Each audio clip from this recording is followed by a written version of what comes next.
네, 안녕하십니까. 박승TV. 오늘 설 특집 방송 시작하도록 하겠습니다. 제가 좋아하는 두 분의 정치인이 아닌 요원 두 명 모셨습니다. 요즘에 국회의원보다 요원이 뜨고 있더라고요. 네. 자, 박주민 요원 자리에 있고요. 네, 은평갑 요원 박주민입니다. 네, 남양주에서 맹활약하고 있는 김용민 요원 모셨습니다. 네, 남양주병 김영민 요원입니다. 네, 참 살다 이런 일이 다 있어요. 그러니까요. 참. 아, 그 요즘에 저기 진짜? 박주민 요원은 요즘에 뜨고 있던데. 예. 오늘 올려서 오늘 예. 그 요원 포스터를 예. 냈는데 사실 이제 그 의원실 내부에서도 이게 하자 말자 그랬는데 네. 아니다 이거는 약간 진짜 널리 퍼지는 게 중요하고 그렇지. 퍼지는 게 저쪽에 말도 안 되는 말 좀 더 희화할 필요가 있다라고 그렇죠. 해서 올리자고 제가 얘기했어요. 이걸 이제 모르는 분들도 계시겠지만 이제 김용현 예. 전 국방부 장관이 헌재 그 탄핵 변론기일에 나와서 이제 자기가 계엄 당시에 군에 이런 지시를 했다는 거예요. 그러면서 이제 국회의원 원래 그 끌어내라. 끌어내라, 빼내라 그랬는데 그게 아니라 의원이 아니라 요원이다. 이런 식으로 말장난을 해서 바이든 날리면 투가 아니냐 이런 네.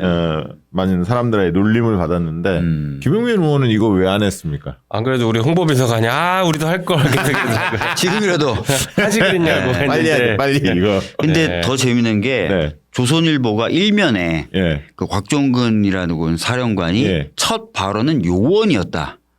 이러면서 일면에다 그걸 써요. 야.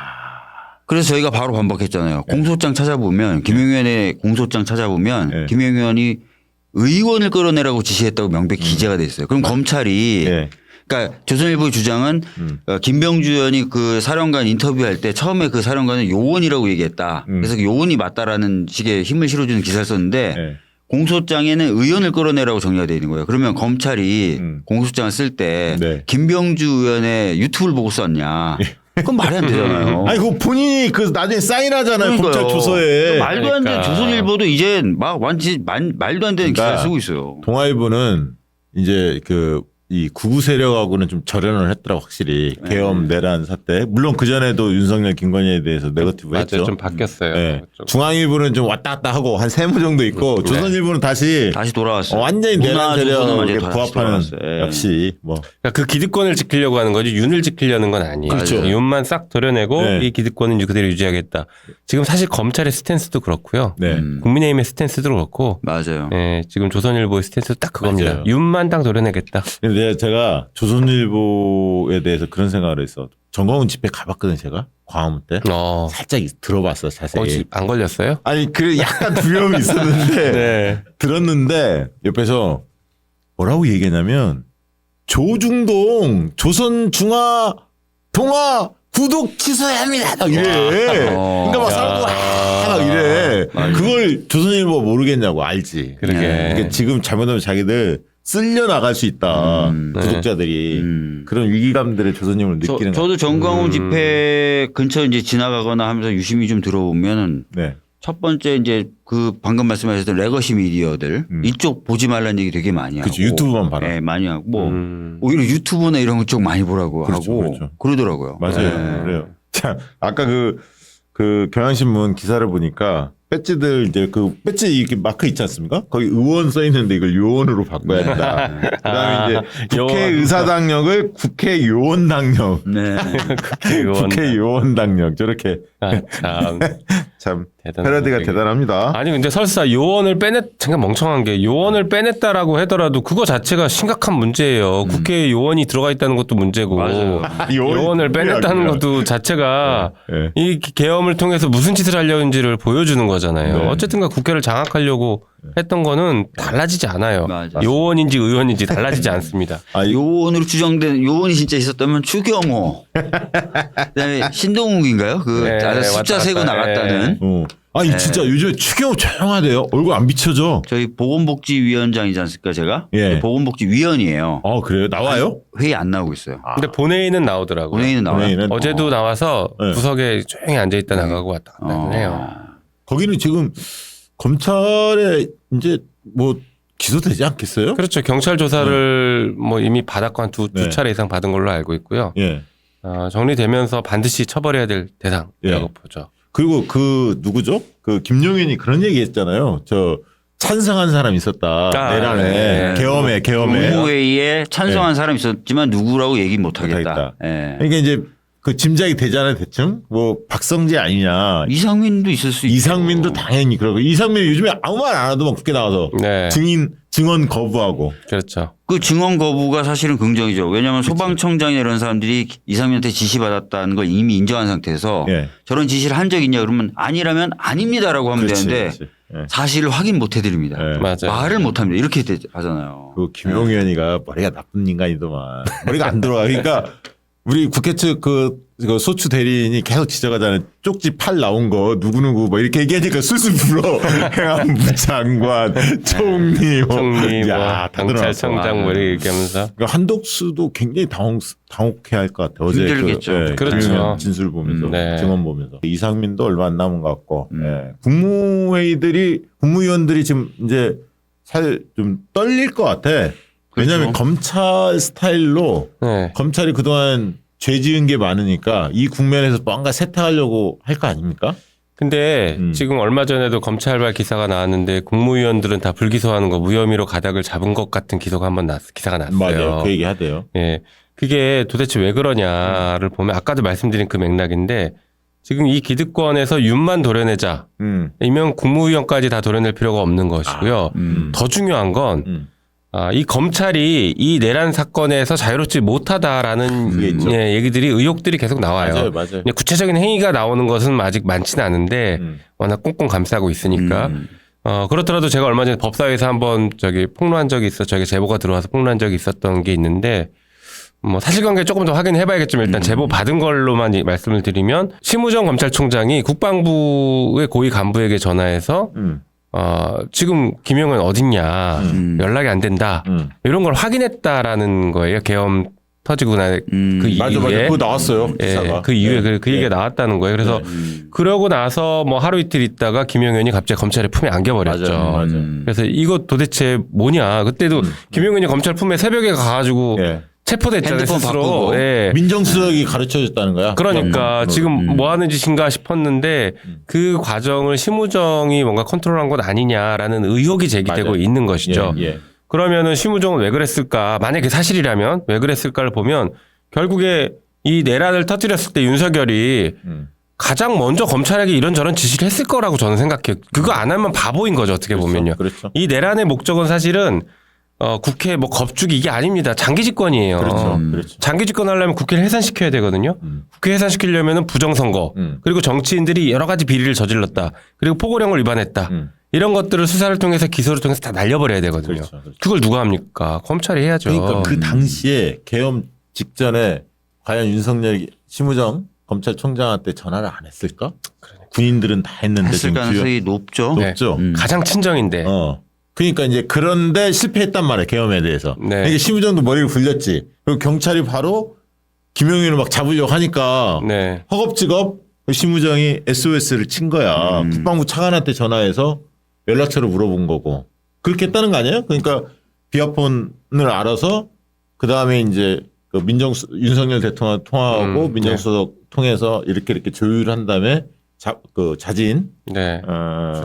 출석하는 모양새를 띄었는데 제가 이제 이걸 여쭤볼게요. 아까 그런 식으로 국무위원들은 무혐의 처리할 것 같다 이렇게 언론발이 나오잖아요. 네. 그럼 검찰이 실제 그런 생각 갖고 있는 건지 아니면 약간 간복이 있잖아요. 한번 싹 흘려갖고 여론이 어떤 건지 정치권이 어떻게 반응하는지 이런 걸 좀 탐색하면서 조율을 하려고 하는 목적도 있을 것 같기는 하거든요. 그렇죠. 어떻게 보세요 그런 거? 그러니까 저는 확실히 이제 검찰은 기소 그리고 처벌되는 범위를 줄이려고 할 거예요. 그건 맞아요. 그건 맞는데 아주 진짜 그 정밀한 수술처럼 윤만 배어내기에는 좀 어려울 거예요. 특히 이제 김용현이 국무회의에 참석한 국무위원 중에 찬성한 사람이 따로 해버린 바람에 그렇게 아주 싹 도려내지 못할 거고 적어도 이상민이라든지 몇 명은 어쩔 수 없이 같이 기소할 수밖에 없다. 그럴듯하게 보이기 위해서는. 저는 그 정도는 할 것 같습니다. 몇 명만 네, 줄여서 몇 명은 더 줄여서 이상민 하긴 뭐 할 것 많이면 네. 박성재까지도 가능할 수도 있잖아. 친정이긴 하지만. 충분히 그럴 수 있죠. 네. 그리고 사실은 비서실 대통령 비서실 쪽 김태우, 네. 네, 유명하긴 진짜 해요. 정진석. 여기서 진짜 뽑아낼 게 엄청날 수 있습니다. 거기를 지금 안 건드리고 있어요. 그러니까요. 조사는 했다고 하긴 하는데. 네. 조사했고 그 기록의 일부가 헌재로 넘어간 상태에서 헌재에서 박춘석이라는 그 경제수석을 증인으로 채택해요. 아, 수석입니까? 경제수석을. 예. 최상목이 경제수석으로 있다가 부총리로 갈 때 그 빈자리를 채워는 아, 예, 예. 윤석열과 막역한 사이인데 왜 증인으로 갑자기 채택해 줬을까? 수사 기록을 검토한 헌재가 왜 이 사람이 필요하다고 봤을까? 아마 저는 최상목에게 쪽지를 건넨 그 쪽지 작성 및 건넨 그 옆에 있던 누군가가 박준석일 가능성이 있어요. 그랬었습니다. 예. 그렇지. 그 정도 네. 수석급 정도가 돼야겠죠. 배석하려면. 그러니까 대통령 비서실을 건드려야 돼요. 네. 수사를 해야 된다는 네. 거예요. 대통령실에서도 몇 명, 국무위원 몇 명, 요 정도. 예. 그 지금 이제 그 공수처가 넘겼지 않습니까? 네. 그 다 그 저기 수사했던 것들을 다 이제 공수처가 검찰로 넘겼는데 이제 기소를 해야 할 텐데 조사도 하고 윤석열이 조사에 임할까요? 공수처 때는 지금 계속 거부해 있었잖아요. 어떻게 그랬죠. 보십니까? 저는 여전히 똑같은 자세를 취할 거라고 봅니다. 그러니까 윤석열은 지금 원래는 헌재 재판도 안 나가다가 갑자기 헌재 재판 나가기 시작해요. 네, 그게 이제 수사를 받지 않게 수사를 피하겠다라는 의도이고 같은 의도라면 지금도 검찰 수사를 피해서 헌재 재판을 계속 나갈 것이고. 헌재만 나갈 그렇죠. 거다. 그다음에 헌재 재판 나가지 않는 날 조사를 하려면 나 헌재 재판 준비해야 된다 이럴 것이고. 또 아파서 눕고. 네. 그왜 그러냐면 주진우 의원이 계속 끊임없이 강조하는 게 그거예요. 내가 그분 참 독특한 분인데 계속 얘기하는 게 그겁니다. 그 지금 윤석열이 헌재 재판도 해야 되고 그다음에 검찰 수사도 받아야 되고 뭐 지금 다양한 것들을 해야 되는데 네. 이거 너무 가혹하지 않냐. 이 사람한테 한 사람한테 동시에 이렇게 많은 절차를 진행하면 이 사람이 어떻게 다 대응하느냐. 이런 얘기를 되게 많이 해요. 좀 이해가 안 가는 사람이긴 한데. 변호사들은 다 따로 있잖아. 네, 다 따로 있죠. 그죠? 아니 그러면 왜 동시에 그렇게 나쁜 짓을 저질렀냐고요. 안 할 수가 없는 절차인데 그거를 마치 뭐 윤석열 현직 대통령인데 어떻게 이렇게 절차를 집중적으로 다 하냐. 구속됐으니까 구속 기간 맞춰야 되니까 하는 것이고 당연한 것이고. 주진우도 머리 아플 거야. 네. 한동안은 한동훈을 또 편들었잖아. 맞아요. 한동안은 한동훈을. 근데 저는 근데 검찰 조사에는 어느 정도는 응할 거라고 봅니다. 그러니까 공수처는 윤석열이 거래하기가 껄끄러운 상대예요. 무슨 얘기를 꺼낼 수가 없는. 네네. 근데 검찰은 아마 어느 정도 거래, 그 아까 저 김용민 의원도 지적한 것처럼 수사 대상과 범위 뭐 이런 것들을 가지고 약간 거래가 가능하기 때문에 검찰을 저희가 믿을 수가 없잖아요. 그러니까 명분은 좀 없긴 하죠. 네. 왜냐하면 그동안은 이제 공수처에 대해서는 뭐 저기 내란 수사 니네가 할 수 있냐 말면서 이제 그렇죠. 확 밀었는데 검찰은 자기 친정이잖아. 근데 국민들 인식에도 야 검찰은 윤석열과 가깝잖아. 거기도 안 나가? 조사에 응하지 않아? 하면 그런 게 영향을 줄 거라고 생각해서 이제 박주민 의원은 아니 그것도 몇 그렇고 번은 나갈 거다. 그것도 그렇고 수사하면서 뭐 국무위원 중에 누구 좀 빼줘라라든지 뭐는 어떻게 해줘라 이런 거래가 가능하지 않을까요? 거래를 하러 그리고 소주 지금- 먹으러 나갈 수는 있죠. 소주 먹으러도 나갈 수도 있고 네, 검찰 가서 소주 갖고 오라고. 그때 물 줄 때 조심해야 돼. 거기 알코올이 들을 수도 있어. 그러니까. 제가 봤을 때 근데 또 다른 것들도 검찰이 들고 있잖아요. 명태균 그렇지. 사건 이런 거 명태균 들고 있으니까 조율할 가능성이 있다. 나가서 뭐 이렇게 저렇게 막 그렇게 해보려고 할 수도 있지 않을까요? 만약에 그 가능성도 네. 있어요. 그러니까 두 분 이제 그 부분에 약간의 생각은 달리하는데 이게 이제 우리 설 특집 설날 이게 공개되는데 그 사이에 아마 결론이 나지 않을까 네. 싶기도 하고요. 자, 두 분은 막역한 사이 맞습니까? 어떤? 김용희 의원하고 보니까 윤석열은 굉장히 막역하던데 두 분은 좀 사이가 저희 좋습니까? 둘은 연선 그럼요. 동기예요. 아, 그래요? 굉장히 오래된 연선 동기고 민변 활동을 같이 했었고 맞습니다. 네, 나이 차이는 한 3살인가 나죠? 나이는 네. 제가 3살. 박주민 의원이 더 많으시죠. 네. 좀 3살. 외모는 제가 젊어 보이지만 머리 수승 이제 대등. 제가 이제 어제 저희 뭐 행사가 있어서 우리 의원실 식구들이 저를 사진 찍어줬는데 제가 저를 못 알아봤다니까요. 아, 진짜. 누구지? 봤더니 나야. 잘생기신 집에 그 사모님 굉장히 좋아하십니까? 그렇진 않고요. 짝꿍 저한테 별 관심이 없어서. 예, 그렇군요. 자, 그 얘기 마저 여쭤볼게요. 그 일각에서는 말이죠. 이 검찰 애들을 워낙 우리가 못 믿으니까 네. 검사가 이 기소하지 않고 석방할 수도 있지 않느냐. 진해훈 검사가 이제 뭐 그렇게 단정해서 한 건 아니고 그런 권한이 검사한테도 있으니까 우리가 네. 긴장을 해야 한다. 이런 의미에서 이제 말씀도 하셨던 것 같은데요. 그건 어떻게 보고 계십니까? 당연히 뭐 그런 거 긴장은 해야죠. 근데 저는 가능성은 거의 없지 않을까 생각합니다. 왜 그러냐면 이미 뭐 김용현을 포함해서 다른 사람들 기소할 때 공소장에 네.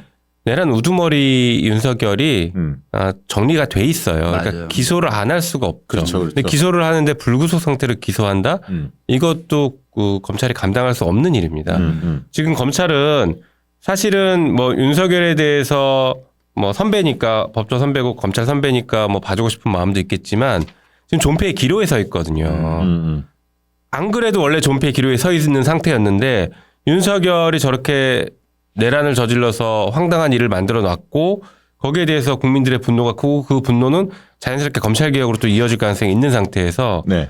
윤석열을 풀어준다 혹은 불기소한다 이거는 검찰 입장에서는 상상하기 어려운 후과를 감당해야 되기 때문에 가긴 어렵다라고 봅니다. 그게는 보는데 맞아요. 어떻게 보세요? 아니 지금 관련된 중요 종사자, 내란 중요 종사자 다 기소됐어요. 네. 그러면 그림이 이제 중요 종사자 있고 부하 내동한 사람 있고 한 사람 한 자리만 비어 있어요. 수계. 네. 근데 이미 다른 사람들에 대한 구속영장, 체포영장, 압수수색영장 또 공소장에 수계를 이미 윤석열로 해놨어요. 그래서 기소를 안 할 수는 없다. 이렇게 보면 될 것 같고요.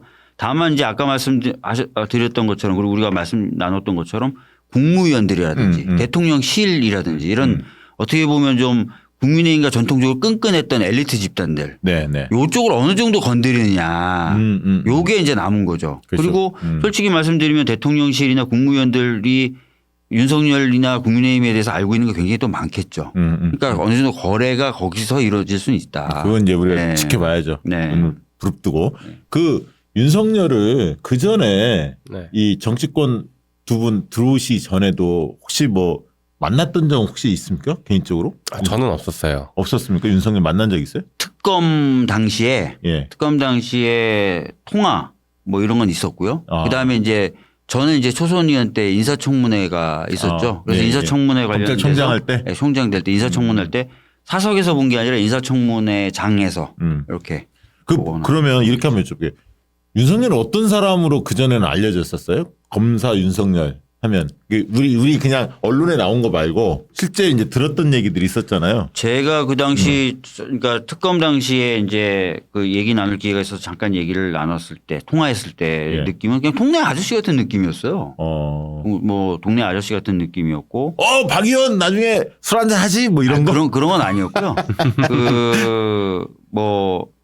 그 얘기 나왔을 때는 뭐 예의도 잘 차렸었고 그냥 목소리나 이런 거는 그냥 뭔가 특별히 이상하다는 느낌은 저는 못 받았었어요. 그때는. 예. 어떻게 들었어요? 글쎄요, 저는 뭐 민변 쪽에서 이제 뭐 이런저런 얘기를 들었는데 그렇게 나쁘다는 평도 없고 그렇게 좋다는 평도 없었던 것 같아요. 다만 그때 뭐 사람에 충성하지 않는다 뭐 이게 워낙 이제 강렬했으니까 뭐 강직한 검사 정도의 이미지인데 근데 수사를 되게 잔인하게 한다. 네네네. 그런 평가들은 있긴 있었죠. 그래서 사실은 검찰총장으로 지명됐을 때에는 이제 저는 그때 이제 국회의원이 아니라 변호사였는데 갸우뚱하고 지금 아닌 것 같은데라는 생각이 들더라고요. 네, 그래서 그때 당시에도 이제 민변 변호사들 선후배들 만나보면 다 아닌 것 같은데 윤석열 총장은 아닌 것 같은데 이 생각들은 다들 공유는 하고 그러니까 지금 있습니다. 윤석열의 잔인한 수사 얘기하니까 신정아 씨가 네. 막 떠올라요. 참여정부 때 그랬죠. 변양균 관련해서 네, 뭐 오줌을 지렸다 뭐 이런 표현도 본인이 직접 했잖아요. 그렇게 얘기했죠. 회고록에 그렇게 담겨 있죠. 예. 야, 정말 그 얘기 한번 여쭤보겠습니다. 내란 특검 제 운명에 대해서 많은 분들이 진짜 관심을 갖고 있는데 이게 이제 일각에서는 31일 날 혹시 가능할까? 국회에 열릴까? 이런 기대들을 하고 있는데 어떻게 보고 계세요? 일단 당에서는 거부권을 행사할 것이다라고는 기정사실화는 해놓고 있는 상태예요. 다만 거부권을 행사할 수 없도록 그 31일 날 아마 행사하면 할 텐데 그때 거부권 행사하지 못하도록 우리가 할 수 있는 뭐 다양한 수단들을 최대한 강구한다. 뭐 이런 입장인데 그러더라도 최상목의 여지껏의 스탠스를 보면 네. 민주당이 설마 나를 탄핵하겠어? 못할 거야라는 생각인지 몰라도 모든 것을 지금 다 비협조 거부하고 있어요. 맞아요. 뭐 국회 현안 질의도 안 나오고 네. 예전에 얼마 직전에 한덕수 국무총리도 네. 대통령 권한대행이면서도 나와서 답변을 다 했거든요. 그런데 뭐 자기는 권한대행이라 바빠서 못 나온다는 식으로 지금 이러고 있단 말이에요. 예전에 보니까 황교안도 권한대행 때 다 나왔어요. 국회에서 부르면 출석해서 다 답변했단 말이에요. 네, 네. 그런데 유독 최상목만 절대 안 나오고 있고. 그리고 박찬대 원내대표가 원내제일당 원내대표로서 만나자라고 했더니 못 만난다. 바쁘다. 맞아요. 이러고 있습니다. 맞아요. 그래놓고 국민의힘은 계속 만나고 있고 맞아요. 국민의힘 당사 찾아가고 있고 예, 이건 철저하게 민주당과 국회를 무시하겠다. 민주당이 주도하는 건 무시한다. 이렇게 지금 나오는 거죠. 그 대목에서 네. 그 최근에 그 박찬대 원내대표가 뭐 비공식 회의에서 이게 언론에 보도가 됐는데 이 저기 특검을 또다시 내란 특검을 최상목이 거부권 행사하면 탄핵하겠다. 이 발언이 이제 알려졌고 언론에 그리고 이재명 대표가 이제 최근에 기자회견 하시면서 질의응답에서 최상목이 내란 세력을 옹호하고 있다. 명확히 짚었단 말이에요. 이게 거의 칼집에서 칼을 상당히 뽑은 셈이에요. 보여준 거야 사실은. 어떻게 보세요? 어떻게 전망하세요?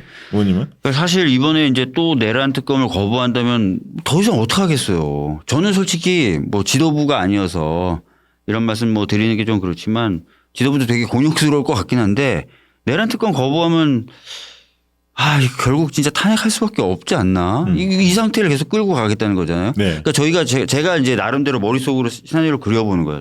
자, 예를 들어서 윤석열 등이 공수처 수사에 응하지 않고 있어요. 그리고 경호처도 공수처가 하는 압수수색이라든지 이런 것들 다 거부하고 있어요. 네. 그러면은 사실상 조금 있으면 이제 검찰에 주요 피고인, 피의자 신병이 다 가게 되고 만약에 그 상태에서 이제 경호처가 공수처와 달리 수사에 응해요. 압수수색도 하게 해주고 그러면 모든 물증이 다시 검찰로 다 모여요. 네. 네. 그 상태에서 그럼 검찰이 기소범위라든지 이런 걸 다 정합니다.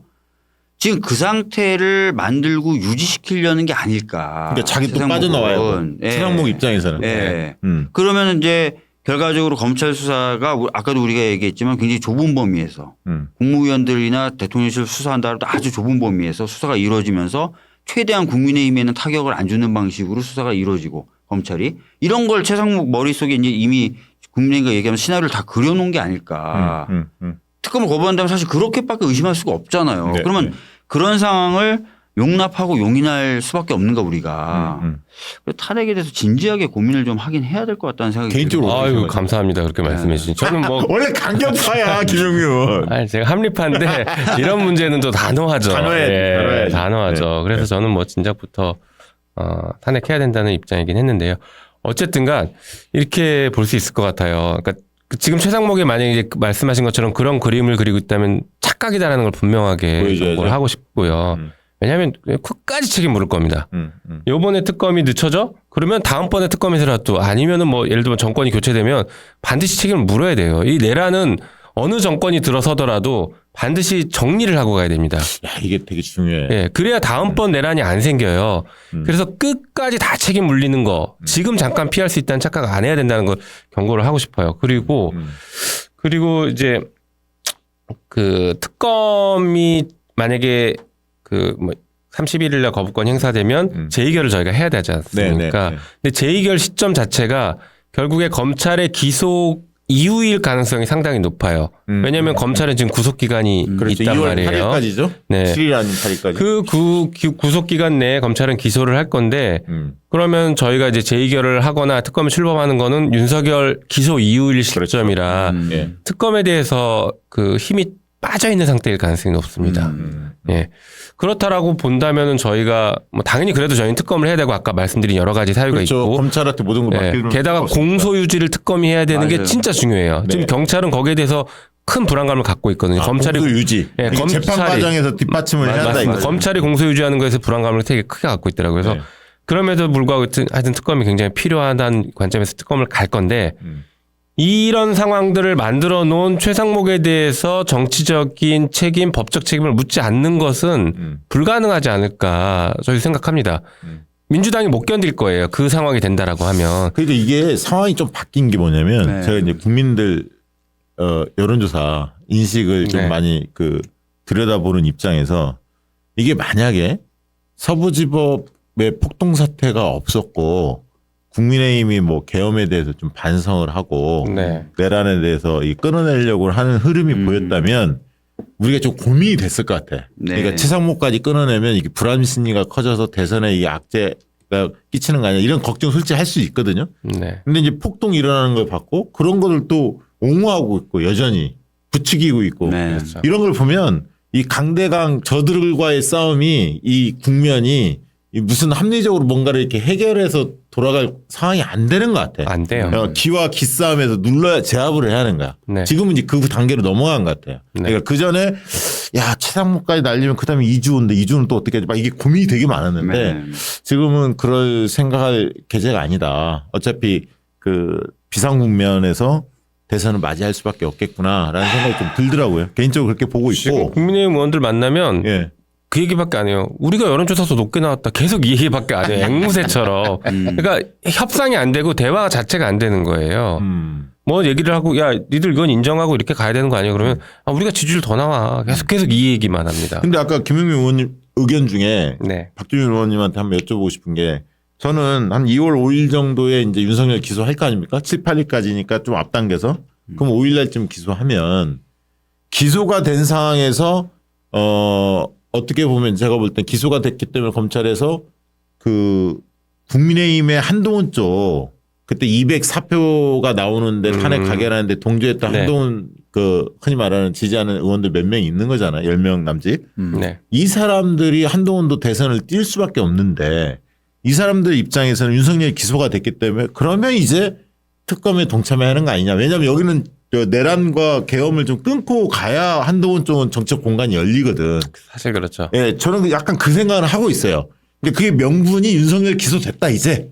기소됐으니까 헌재 파면은 남아있지만 이제 이걸 끊고 가야 한다 윤석열을 고리를 검찰이 하지 않았냐. 특히 친정이 하지 않았냐. 우리가 한동훈 입장에서 자기 몸담고 있는 검찰이 한 거 아니냐라고 한다면 한동훈 쪽에서 약간 반란이 일어나지 않을까. 뭐 물론 기대지만 그래서 저는 최상목이 거부권을 30일 날 한다고 하더라도 우리가 한 2월 10일쯤에 네. 재의결을 시도하면 통과될 가능성이 저는 높다고 봐요. 개인적으로는. 그래서 한동훈도 아니 최상목도 거꾸로 그런 지점들을 다 따져서 아까 이재명 대표가 칼집에서 칼을 꺼내는 느낌 박찬대 원내대표 단호한 모습 뭐 이런 거 그다음에 아까 윤석열 기소됐을 때 한동훈 쪽의 움직임이 어떨까 종합적으로 고려하지 않을까. 저도 이제 거부권 행사한다는 쪽에 좀 더 많긴 하지만 1월 30일 날 한편으로 최상목이 고민이 많을 거다. 이렇게 좀 저는 개인적으로 그렇게 보고 있거든요. 어떻게 보세요?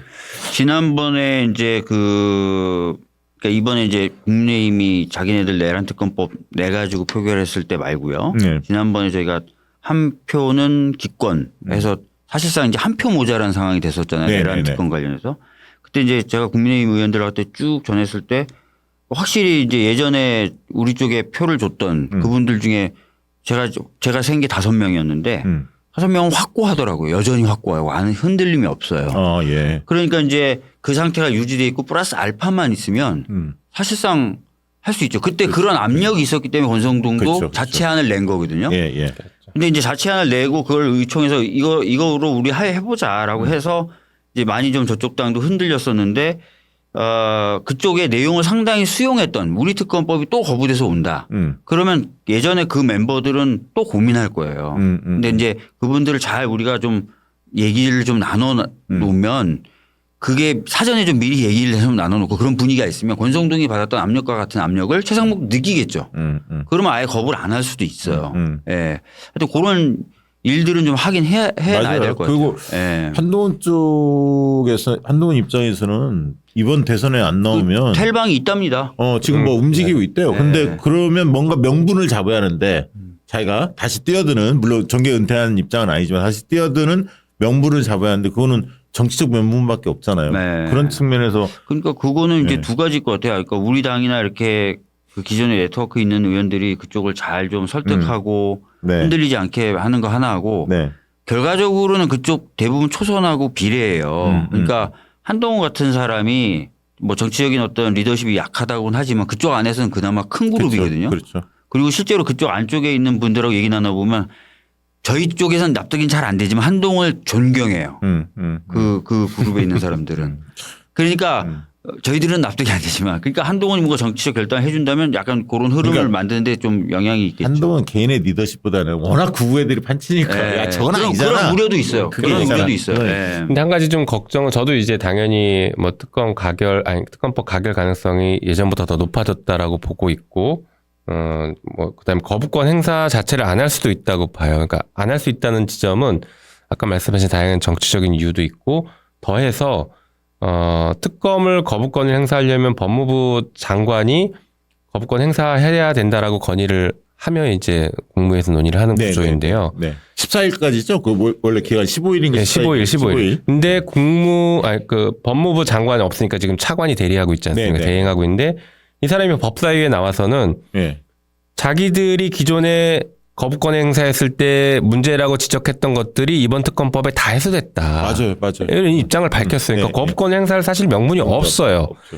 게다가 더 나가서 우리가 수정할 때 네. 우리 지지층의 욕은 엄청 먹었지만 네. 국민의힘 안을 거의 다 수용해버렸단 말이에요. 네. 그러니까 더더욱 그들이 문제 제기했던 것들이 더더욱 없어졌습니다. 네. 그러니까 법무부에서 거부권을 행사해야 합니다라고 건의할 명분이 사실상 사라져버렸어요. 맞아요. 그래서 최상목이 정치권의 어떤 정치적인 이유로 거부권을 행사할 수밖에 없는 상태다. 굳이 말하면 거부권 행사할 때 여야 합의가 안 됐다. 네. 이 얘기 말고 쓸 게 지금 사실상 없는 수준입니다. 내용적으로 합의가 된 거잖아요. 사실. 그렇죠. 그리고 사실은 근데 조금 기류가 바뀌었다고 느끼는 건 뭐냐면요. 이제 정치권의 기류가 바뀐 건 뭐냐면, 국민의힘이 특검을 막을 수는 없다라는 생각을 하면서도 그쪽을 설득하는 입장, 그러니까 찬성하려고 하는 사람들을 설득하는 입장으로 논거로 쓰고 있는 게, 야, 이 특검이 출범하면 대선 기간 내내 특검이 돌아가면서 언론 브리핑한다. 그러니까 우리가 대선 이기기 어렵다. 이 논리를 들고 나와서 그들을 설득하고 있어요. 맞아요. 지금. 그럴 거예요. 근데 이제 여기서 우리가 역으로 논리를 주하는 게 뭐냐면, 야, 명태균 게이트 어차피 터져 세게. 그러면 이 대목에서 국민의힘은 대선 치르려면 윤석열 일가와 절연하지 않고는 우리는 방법 없다. 이거를 흘려야 돼. 우리는 거꾸로 또. 그것도 그렇고 또 하나 또 변수가 있는 게 어젠가 헌재에서 그 최상목이 헌재 재판관 임명 안 한 거에 대한 공개 변론이 진행됐거든요. 네. 공개 변론이 진행됐는데 합의 여부라든지 이런 것들 안 됐다는 것으로 과연 임명 안 한다는 게 맞느냐라는 것에 대해서 굉장히 공박해 했거든요. 맞아요. 그렇죠. 그러니까 그런 것도 아마 최상목한테 영향을 미칠 거예요. 예. 예. 그 헌법재판관들이 날카롭더라고. 이게 네. 그 시점이 이제 2월 3일 날 권한쟁의 심판 선고하겠다는 거잖아요. 네. 2월 3일 전후로 거부권 행사도 그 무렵이 이제 마지막이에요. 2월 1일까지 거부권 행사해야 돼요. 아, 2월 1일까지. 예. 예. 예. 아, 하루 지나 2월 2일까지입니다. 2일까지. 2월 2일까지 거부권 행사해야 되기 때문에 일요일이에요, 일요일. 맞습니다. 예. 2월 2일, 3일 이 사이에는 예.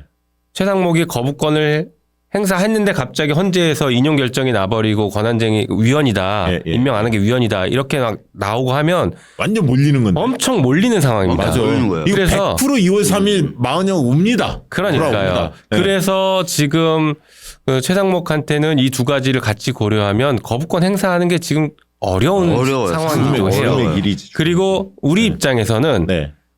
명분이 거부권을 있네. 행사했는데 2월 3일 날 위헌이었다라고 결정이 나면 탄핵 안 할 수가 없습니다. 그렇지. 제 얘기가 그게 딱 좋네. 2월 3일이 사실상 디데이다. 이게 탄핵 안 할 수가 없다. 이 상태는 탄핵 안 하면 오히려 민주당이 진짜 이상해진다라는 맞아요. 생각 갖고 그리고 있습니다. 2월 4일 날 헌재 네, 5차 변론기일인데 그때 홍장원이 나옵니다. 그렇죠. 장난 아니겠네. 국정원 예. 1차장. 예. 스타덤에 올랐어 완전히.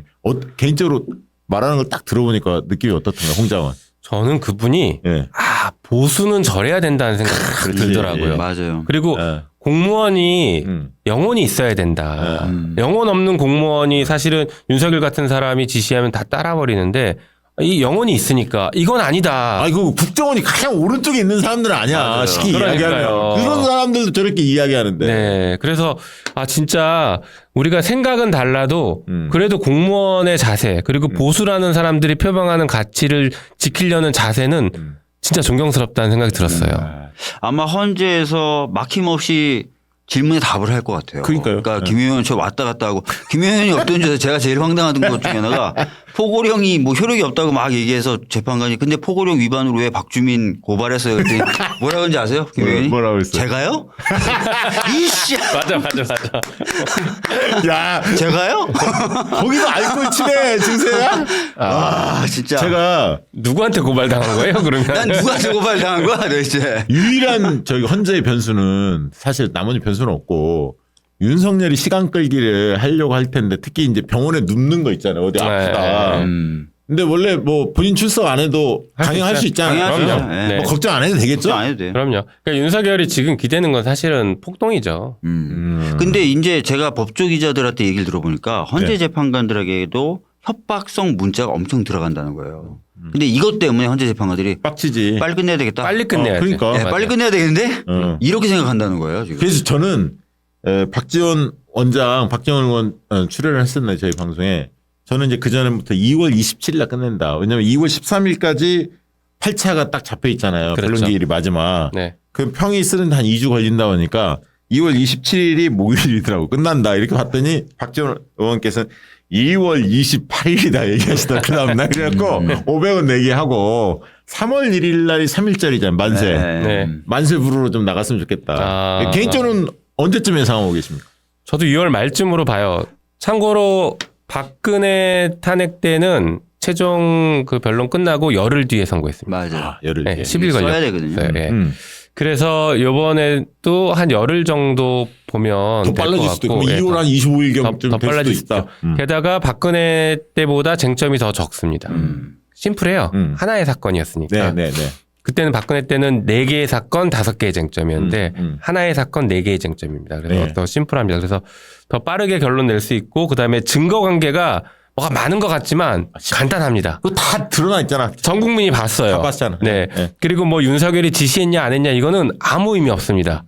내란의 우두머리면 밑에 누가 뭐 했는지는 이미 다 용인이 되고 포괄적 지시를 한 것으로 끝납니다. 그것도 오늘 발견됐어요. 뭐냐면 체포 명단 있잖아요. 네. 14명. 네. 그 말로는 진술이 많이 나왔는데 맞아. 그 이제 증거가 확보됐어요. 메모가 확보됐죠. 메모가 확보됐어요. 그런데 네. 일치한다. 일치하더라는 예, 거죠. 이렇게 지금 네. 확보가 됐죠. 그래서 이렇게 흘러가는 것에 판결을 빨리 하는 것 이거는 헌재 입장에서도 충분히 가능한 상황입니다. 네, 알겠습니다. 저는 약간 김 빼는 건지 모르겠지만 2월 말에서 3월 중순 사이다. 아, 중순까지. 그러니까 2월 말에서 3월 아까 중순 헌재 사이다. 재판관이 뭐 문자 많이 받아갖고 빨리 끝내고는 싶은데 네. 아마 이제 막판 되면은 네. 박근혜 때도 그랬거든요. 저쪽이 증인을 팍 신청합니다. 맞아요. 그때도 몇십 명 한꺼번에 근데 신청했거든요. 이번에 20몇 명 했다 2명 받아줬잖아요. 그러니까 그런 시도를 계속 할 거예요. 그리고 한두 번 더 기일을 잡아달라 그럴 겁니다. 근데 그걸 100% 무시하기는 어렵기 때문에 1주 또는 2주 정도는 지금 현재 잡았던 기일에서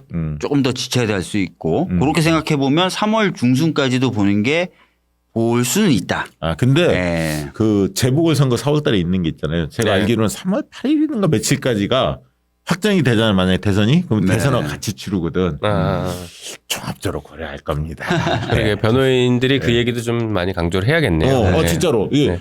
선거 복잡하거든. 이게 나눠서 치르면. 한꺼번에 그리고 치르면. 저 예산도 크게 맞아요. 많이 들죠. 자, 최근에 그 구구 세력들이 막 결집한다. 뭐 여론조사 나오고 막 이상한 여론조사도 많이 나오고 있습니다. 전반적으로 패시즘 광풍이 좀 불고 있다 이런 느낌이 드는데 개인적으로 어떻게 평가하십니까?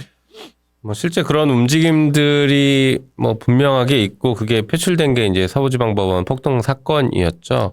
그리고 그것을 부추기는 이제 정치권 인사들이 있었고 뭐 정광훈 목사를 비롯해서 이제 시민사회 쪽에서 또 유튜버들 뭐 네. 이런 사람들이 이제 조직적으로 움직이는 느낌이에요. 있죠. 게다가 있죠. 또 최근에는 퀸건이 김건희 뭐 저기 팬클럽이죠. 네. 그쪽도 움직였다. 이제 이런 여러 가지 정황들을 보면 아까도 말씀드린 것처럼 윤석열 쪽에서는 폭동이나 어떤 물리적인 충돌 이런 것들을 통해서 자기의 살 국리 돌파구를 찾으려고 하는 거 아닌가 이런 생각이 들어요. 이제 폭동이 일어나고 하는 것들과 관련해서 자기가 물리적으로 도망을 갈 방법도 있겠지만 거봐라 사회가 이렇게 혼란하다. 그러니까 내가 계엄 선포한 게 맞다. 이런 얘기를 하고 싶을 수도 있습니다. 그래서 그런 것들을 유도하는 이런 흐름들은 분명히 존재하는데 그런데 거기에 반해서 그것에 대해서 굉장히 좀 불안감을 느끼고 혹은 혐오하고 하는 국민들은 대다수이고 여론 지표상 일부 뭐 지금 국힘이 이렇게 뭐랄까 뭉치는 느낌이 나오긴 하지만 저는 길게 가지 못하고 오히려 국민의힘에겐 독이 될 수 있다 생각합니다. 맞아요. 실제로 저기 설 명절 인사 뭐 영상들 보셨는지 모르겠지만 봤어요. 예, 권성동 원내대표한테는 막 시민들이 가서 욕하고 예, 내란 개엄 막 얘기. 네, 굉장히 세게 항의를 합니다. 네. 그리고 이재명 대표는 사진 찍자고 하고 서로 사진 아까워 찍어요. 예.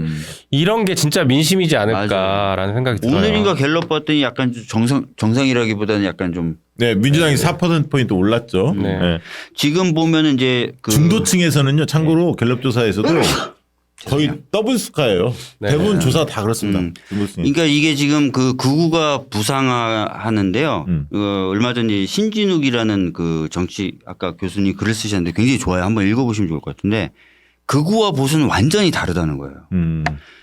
보수가 과격한 게 극우가 아니라요. 보수는 지금까지 있었던 법과 원칙을 지키자는 거고 네. 진보는 지금까지 지켜왔던 법과 원칙이 이런 미비점이 있으니 개선하자는 주장을 그렇죠, 하는 거고 그렇죠. 극우는 지금까지 지켜왔던 법과 원칙 다 때려 부수자는 거거든요. 그래서 사실은 보수와 극우는 완전히 다른 건데 네. 지금 보이는 건 극우다 이렇게 얘기하고 이 극우가 4단계를 거쳐서 지금 아주 활성화되어 있는데 특히 윤석열이 극우의 대표적인 사람들을 굉장히 고위직에 앉힌 거예요. 네, 네. 뭐 인재개발원장이나 네. 이렇게 전에는 상상할 수 없었던 고위직까지 가게 된 거예요. 그러니까 그렇죠. 극우가 더 움직일 수 있는 폭을 훨씬 넓혀준 거고 극우들 입장에서는 굉장히 긍정적인 시그널을 보면서 그런 것들을 굉장히 활성화된 건데 이게 어떤 작용을 미치냐면 극우는 아까 말씀드렸던 대로 기존의 법과 원칙을 때려 부수자는 입장이기 때문에 네. 특히 사법부 입장에서는 적대적일 수밖에 없어요. 사법부 그러네. 입장에서는 위협이에요. 극우가 그러네. 굉장한 위협으로 느껴집니다. 그러네. 특히 이제 이번에 서부지방법원을 침탈하거나 했던 사건 자체가 법원에게는 정말 상상하기도 어려웠던 일이고 굉장히 큰 상처가 된 일이라서 이 극우가 활성되면 될수록 윤석열과 그 일패들의 사법적 판단에는 오히려 그쪽에 더 쥐약으로 작용합니다.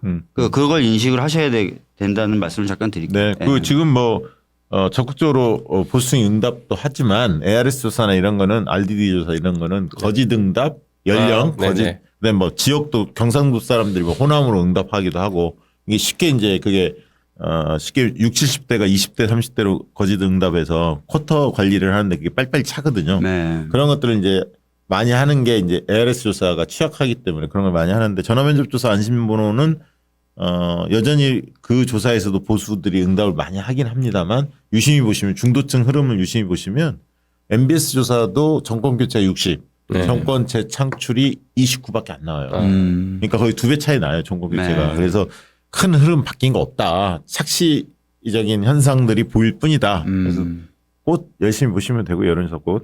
자, 요즘에 지지자들 만나면 무슨 얘기 제일 많이 듣습니까? 당연히 이제 분노와 불안이죠. 네. 분노와 불안. 특히 폭동 사태 일어나고 나서 네. 더 또 2차 큰 충격을 받으신 것 같아요. 어떻게 법원을 저렇게 할 수 있냐. 게다가 불지르려고 하는 모습까지 나왔잖아요. 네네네. 그래서 분노와 불안, 또 무슨 일이 벌어질지 모르겠다는 불안감이 굉장히 큰 것 같고 또 반면에 민주당이 그동안 잘 해왔다라는 칭찬을 또 많이 하시더라고요. 네, 네. 그리고 저도 이제 지역에서 뭐 이제 명절이니까 인사하고 하는데 과거보다 더 호응이 좋다라는 느낌이 들었고 그다음에 젊은 층에서 더 많이 인사하고 응원해 주는 모습이 알아보는 분들도 많죠. 예. 정치에 이제 관심이 많이 생기니까. 그러니까요. 그게 되게 큰 특징이었어요. 그럼 신기하더라고요. 예, 의원님 어떠세요? 뭐 비슷한 김용민 의원님하고 거의 비슷한 반응과 분위기를 느낄 수 있고요. 네. 지난 한 2주 전인가 3주 전에 김용민 의원님하고 저하고 라이브를 한번 했었는데 그때 네. 이제 많은 분들이 집회에서 해주셨던 했었죠. 얘기가 네. 네. 공무원들이 불법적인 명명에 대해서 좀 거부할 수 있는 제도를 좀 만들어 달라. 아. 내란에 관여한 사람은 사면 안 되게 좀 해달라라든지 시민들에 대한 정치 교육, 민주화 교육 이런 거 역사 교육 이게 좀 강화돼야 되는 거 아니야. 이런 얘기들을 해주시는 분들이 굉장히 많아요. 지난번 최상목이 그 거부권 행사했잖아. 반인륜적인 네. 그 법안. 그런 것들에 공소시효 대해서 법안. 공소시효 민주당이 이후에라도 음. 제도적 정비나 이런 것들을 해야 되는 거 아니냐는 말씀 되게 많이 해요. 중요하네. 네. 중요한 얘기네. 자, 그리고 최근에 조사해 보면요. 정권 교체가 되게 50%, 정권 재창출 쪽이 한 40, 50대 40이 나와요. 대기 조사, 모든 조사, 전화면접 조사 네. 같은 거로 하면. 근데 이게 이제 윤석열 하면 되면 그리고 이제 여론조사 좀 정상화되면 제가 볼 때 60대 40 구조로 갈 겁니다. 지난 2017년 문재인 그리고 심상정 안철수 표의 일부 그게 네. 다 합치면 사실은 안철수 표의 한 절반 정도가 호남이었으니까 실제로 네. 그렇죠, 맞아요. 합치면 그게 60이에요.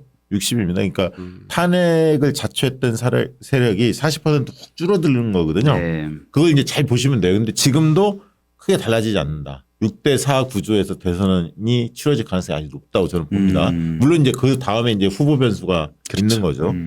자, 이렇게 한번 여쭤볼게요. 지금 국민의힘을 좀 더 고립화시켜야 하는데 전국을 우리가 이제 끌고 가는 입장에서 가장 저들의 아킬레스건 어떻게 효과적으로 국민의힘을 좀 뭐 이관계도 필요하다고 저는 봐요. 사실은.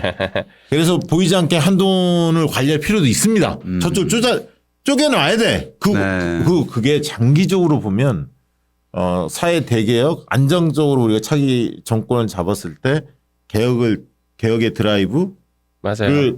이게 세게 드라이브를 걸려면 국민의힘 쪽에서도 일부 애들이 동의하게끔 뭔가 블럭을 만들어야 돼. 넓혀놔야 돼. 그리고 맞아요. 구구 애들은 완전히 찍어들이게 나경원 막 이런 애들, 권성동 막 이런 애들. 그렇죠. 그런 생각이 드는데 국민의힘이 효과적으로 공략할 수 있는 방안 뭡니까? 여러 가지가 있는데 다 말씀드리긴 그렇고 제가 볼 때는 전략적인 부분은 예. 얘기 안 하셔도 아주 돼요. 민감한 그럼 뭐 까면 안 당연히 돼. 뭐 명태균 거랑 예. 그 다음에 지금 내란의 공범 문제 이런 게 지금 국민의힘에서는 가장 아픈 지점입니다. 특히 이제 우리가 내란 특검법 얼마 전에 여야 협상을 했지 않습니까? 네, 권성동이 박차고 나가긴 했지만 네, 네. 그 시간 끌기용이었고, 근데 그들이 제일 먼저 요구했던 게 내란 선전선동 빼달라는 겁니다.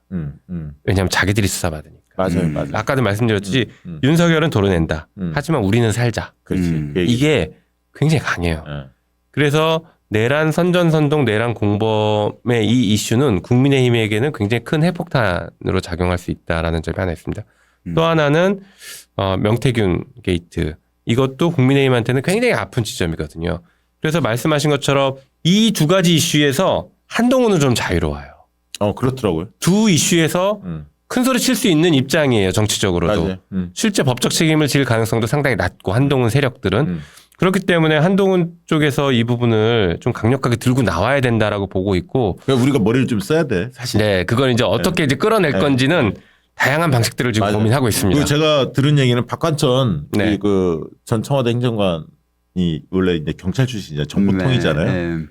들은 얘기는 명태균 게이트 관련해서 창원지검이 수사한 내용들을 어떻게 전해 들은 것 같아. 정확한 거는 모르겠지만. 근데 거기에 지금 언론에서도 보도가 되고 있는데 명태균 변호인 측이 그런 얘기를 했죠. 홍준표, 윤상현, 박형준 이 세 명을 콕 집었어요. 대선 나오겠다고 운운하는 사람들을 손봐주겠다는 식으로 딱 꾹 집었는데 물어보니까 그 세 명은 빼박이다.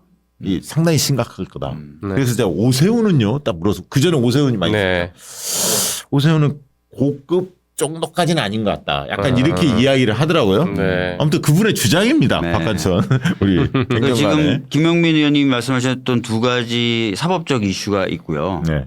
또 어떤 분은 세력적으로 좀 전술을 좀 써야 된다라고 하면서 속성 다당제를 주장하시는 분들이 계시더라고요. 속성 다단제 그 인위적으로 막 만드는 거 아니야? 그러니까 뭐냐면 그거 원내 교수단체 그러니까 지금 열석으로 낮춰주고 아니, 예. 국민의힘에 있는 그 몇몇 분들이 뛰쳐나오고 싶어도 못 나오는 구조기 때문에 그렇지 소명이 안 되지. 요 부분들을 어떻게 속성으로 좀 해주는 방법 이런 것들 얘기하시는 분들도 계시겠죠. 그것도 전형적으로 검토할 만하죠. 사실 원래 대의적으로 그렇게 열석 정도로 줄여주는 게 방법이니까. 그것도 뭐 아무튼 그것도 그런 걸 주장하시는 분들. 아니 근데 이때쯤이면 한동훈 쪽 밑에 있잖아요. 좀 그 흔히 말하는 저 머리 좀 쓰는 참모가 누가 있는지 모르겠지만 약간 만나야 합니다. 이때는 채널을 가동해야 돼. 그 채널이 있다가 끊겼다 계속 그러고 있는데. 이거 보고 싶어야 돼. 오락가락하니까 아니 그쪽이 오락가락해요. 네, 속성 다당제를 주장하시는 분은 아까 박시영 대표님 말씀하신 것처럼 똑같이 얘기해요. 첫 번째 대선에서 필요할 수 있다. 근데 그거보다도 대선 이후에 개혁 과제를 추진할 때 필요하다. 그러면 이렇게 얘기하시더라고요. 구구를 완전히 입당해서 몰아내야 돼. 그러면서 그 얘기예요. 유럽에서도 극우를 대처하는 가장 좋은 방법으로 써왔던 게 고립이다. 고립이지. 그리고 연립정부. 네, 뭐 이런 고립이다. 물론 한동훈 쪽 우리가 뭐 하겠다는 게 아니라 근데 그쪽이 떼어내게 극우를 만들어야지. 작게 만들어서 고립시키는 거 다 형사처벌할 수는 없거든요. 그렇죠. 그러니까 그렇게 얘기하시는 정치학자분들이 계시더라고요. 맞아요, 있어요. 근데 전략가들이. 그 부분은 사실 되게 민감한 문제이고 이제 나중에 그게 어느 방향으로 튈지 모르는 부분도 이제 같이 고민해봐야 되는데 실질적으로는 어떤 문제가 생기냐면요. 한동훈 측이라고 보이는 분들이 비례가 많아요. 맞아요. 비례가 그러다 보면 나올 사람이 별로 없고. 당에서 제명을 해주지 않는 한 못 나갑니다. 못 맞아요. 나가요. 그게 있다. 네, 그래서 실제 그런 구조를 짜더라도 한동훈 쪽에서 별도의 새로운 당을 만들면서 뭔가 이렇게 이게 이제 교섭단체를 만들기 쉽지 않은 쉽지 않아요. 구조예요. 그래서 이제 일각에서는 한동훈 혼자는 안 되고 그게 뭐 이제 얘기하는 게 이제 뭐 유승민이라든가 뭐 저 이준석이라든가 안철수라든가 그쪽 그룹들이 예를 들면 힘을 다 합쳐야 그래도 한 덩어리가 될 뭐 거다. 뭐 그렇게 어차피 보는 사람도 있죠. 어차피 지금 여러 시나리오들이 나오고 있는데요. 그러니까 어떻게 보면 지금 이렇게 대표님처럼 말씀하시는 그런 시나리오를 쭉 얘기하고 또 그런 식으로 가야 된다고 얘기하시는 분들이 있는 반면에 제가 이제 또 국민의힘 의원들 통해서 좀 들어보는 여러 밭 성격의 시나리오는 저쪽은 최대한 집결해서 원샷 경선을 해가지고 만들어내려는 생각을 맞아요. 가지는 거예요. 그렇게 반대로 하죠. 저쪽은 다 뭉칠 생각을 하고 있다는 거예요. 맞아요. 이제 심지어는 배신자로 낙인 찍혔던 유승민 의원조차도 다 거기다 넣어가지고 최대한 몸집을 불려서 경선을 해서 거기서 한 명을 딱 뽑아내서 필승 카드로 만든다. 이런 얘기들을 하더라고요. 맞아요. 그 생각할 텐데 네. 이준석을 지지하는 그 펜코나 이런 데에서 반은 떨어져 나갈 겁니다. 예를 들면 이준석이 그렇게 국민의힘하고 손 잡는 순간. 근데 저는 이제 시나리오상으로는 방금 말씀하신 시나리오가 더 가능성이 높을 것 같기는 해요. 왜냐하면 저쪽도 저도 이제 국민의힘 의원들 이렇게 소통을 해보면 자기들이 당을 나가는 걸 되게 두려워하죠. 두려워하죠. 당밖에 얼마나 추운지를 알기 때문에. 한번 해봤으니까. 예. 그래서 누군가가 당을 쪼개고 나오는 시나리오는 사실 우리는 이상적으로 볼 수 있지만 그들은 엄청난 그 용기를 내야 되는 거라 걔네들 원샷 쉽지 않은 거. 원샷 경선을 하면 걔네가 결선 투표제를 도입할 거야. 그러니까 그렇죠. 이제 구구 쪽에 대표성을 갖는 뭐 김문수라든가 아니 우측에 있는 약간 홍준표는 뭐 명태균 때문에 쉽지 않을 것 같긴 한데 어쨌든 이런 쪽이고 그다음에 이쪽에서는 뭐 아까 있던 한동훈이라든가 뭐 오세훈, 이준석 뭐 이런 애 중에 한동훈이 올라간다면 뭐 연대를 한다든가 그럴 가능성이 있죠. 그럴 수도 있고 지금 또 아직 멋진 시나리오 상이긴 하지만 모피아 쪽에서 세게 움직인다라는 얘기들을 나오고 이창용 있어요. 얘기도 나오죠. 네, 네. 뭐 제가 볼 때 그분을 택도 없는 얘기입니다. 그분을 포함해서 모피아 출신 혹은 전현직 중에서 상당수가 움직일 수 있다라는 그러니까 얘기가 그게 많이 나오고 있습니다. 경제가 워낙 안 좋으니까 그거 가지고 얘기하는데 관료들 선호하지 않아요. 우리 국민들은 이제는 초짜들에게 정권을 안 넘깁니다. 어떤 여야 막론하고 검증이 된 사람한테 특히 이런 위기 국면에서는 검증이 된 리더십한테 넘기지 정치적 검증이 안 된 그러니까 관료 출신들을 저는 별로 선호하지 않아요. 그리고 오히려 지금 국면에 좀 센 사람 있잖아요. 또 카리스마 있는 리더십한테 넘깁니다. 이렇게 위기 국면에 지금 영웅을 기다리죠. 사실은 그렇죠. 영웅을. 네. 자, 민주당은 또 그러면 어떻게 나가야 합니까? 민주당의 기조, 방향. 뭐 어제 대표님 그 신년 기자회견에서 경제, 성장 이런 부분 매우 강조하셨잖아요. 그러니까 뭐 저희가 이제 방송 시작하기 전에도 잠깐 이야기 나왔지만 굉장히 어렵고 특히 경제적인 측면, 민생적인 측면에서 어렵기 때문에 민주당은 경제와 민생에서 성과도 내고 실력도 좀 보여주는 그런 행보들을 당분간은 좀 가야 되지 않을까 싶습니다. 지금 당에서는 그래서 투트랙이죠. 뭐 당대표 이재명 대표는 방금 말씀하신 경제 회복에 그리고 민생 경제를 살리는 쪽에 집중을 하고 네네. 지금 내란을 극복하고 내란을 진압하는 것은 원내대표를 중심으로 해서 그건 맞는 것 같아요. 그렇죠. 예를 들면 뭐 탄핵이나 뭐 특검 이런 거 다 원내 사안이거든요. 네. 예, 그러다 보니까 원내대표가 중심이 돼서 가고 투트랙 역할 분담을 했습니다. 그래서 그 역할 분담으로 가고 있고 저는 이 기조를 계속 좀 이어갈 필요는 있다고 봐요. 근데 예를 들면 저는 그 기조에 대해서는 동의하되 예를 들면 이번에 이제 최상목의 목리라든가 이런 거에 대해서 따끔하게 이재명 대표 한마디 하신 거잖아요. 그렇죠. 뭐 예를 들면 정광훈 세력과 관련해서도 그런 어떤 저 내란을 뭐랄까요 선동하는 핵심 세력 아닙니까? 네. 과거에 신천지 부분에 대해서 코로나 때 단호하게 대처했던 이재명 리더십이 그렇죠. 빛을 발했거든요. 네. 그러니까 이 법치를 훼손하는 이런 불운한 세력과는 단호한 부분들을 이재명 대표가 좀 보여주는 게 저는 오히려 도움이 된다고 봐요. 그러니까 뭐냐면 어떤 사람들은 이재명 대표가 강성 이미지가 있으니까 그런 좀 민감한 세게 부딪히는 일에 대해서는 가급 좀 로우키로 가고 낮게 가고 이런 민생과 경제 관련해서만 갔으면 좋겠다라고 이야기하는데 저들은 이재명 대표 악마를 그렇게 하든 안 하든 계속 한단 말이에요. 선거 때 계속 그걸로 우려먹을 거라고. 근데 그러면 중도층들이나 아직 표심을 결정하지 못했던 사람들의 입장에서는 저게 악의 뿌리야. 저들을 단호하게 이재명 대표가 손보려고 하네. 그것이 오히려 저는 플러스 효과라고 봐요. 그러니까 이제 그런 측면도 몇 가지 딱 선택해서 치고 들어갈 거는 이재명 대표가 좀 굳건하게 보여주는 게 오히려 낫다. 그걸 왜 그러냐면 박찬대 원내대표하고 이재명 대표하고는 어쨌든 활약 차이는 있잖아요. 현실적으로 존재하는 거 인정해야 하는 거기 때문에. 그래서 저도 그거는 동의합니다. 그래서 이런 거죠. 잘하는 걸 잘하는 게 지금 중요해요. 그래서 뭐 그렇다고 뭐 이재명 대표가 막 칼을 휘두르는 걸 잘하는 건 아니고 뭔가 선명한 개혁적인 모습들 그리고 그 개혁을 하기 위해서 이게 그 기득권의 저항을 뚫고 가는 이런 모습들은 국민들이 다 높게 평가해요. 그래서 잘한다고 생각하고 그래서 지금은 이 내란 세력들을 정리하고 이제 일종의 구체제를 정리하고 새로운 체제를 만들어서 새로운 대한민국을 만들어낸다라는 그 큰 비전을 보여주고 큰 지도자의 모습을 보여줘야 된다고 보거든요. 네네네. 그래서 그런 관점에서는 저는 뭐 이제 경제를 살리고 민생 경제를 회복시킨다라는 것을 집중하는 것도 필요하지만 이거는 큰 지도자의 모습은 아닐 수도 있습니다. 모든 정치인들이 다 민생 경제를 얘기하고 있으니까 그거는 당연히 해야 되는 거고. 되게 중요해요. 그러니까 예전에 지난 대선을 우리가 한번 반면교사를 삼아야 하는데 과거에 그런 거 있었잖아요. 노무현 하면 상징이 있었단 말이야. 그랬죠. 반칙과 특권 없는 사회, 뭐 정치 개혁, 그렇죠. 뭐 지역 감정 타파, 탁탁 들어오는 게 있었단 말이야. 시대 정신에 있어서 DJ 하면 평화, IMF 극복, 뭐 이런 게 있었잖아요. 딱 그 시대의 가치가 있었잖아요. 그러면 이번 대선 조기 대선이 열렸을 경우에 시대 정신이 과연 뭘까? 이재명만의 트레이드마크가 과연 뭐가 돼야지 선명한 게 이거 고민하셔야 돼. 그러니까 맞아요. 민생과 성장 나는 이거는 뭐 당연히 갖고 가야 할 중요한 부분이고 이재명 대표가 이야기하는 실용적 가치 중요하다 봅니다. 그 이재명 대표 실제 그렇게 해왔고 맞아요. 해왔는데 그건 살려가되 딱 들어오는 그러니까 이제 그런 물론 이 부분이 억울하게 지금 쉽게 얘기하면 이 사법 리스크라는 게 굉장히 억울하게 당해서 이 예를 들면 불의한 세력과의 맞서 싸우는 부분에 대해서 본인은 자유로워? 이런 식의 공격을 당할 것 때문에 약간 주춤주춤 하는 게 있을 수도 있어요. 네. 주변 참모들이. 근데 이건 잘 생각해야 한다.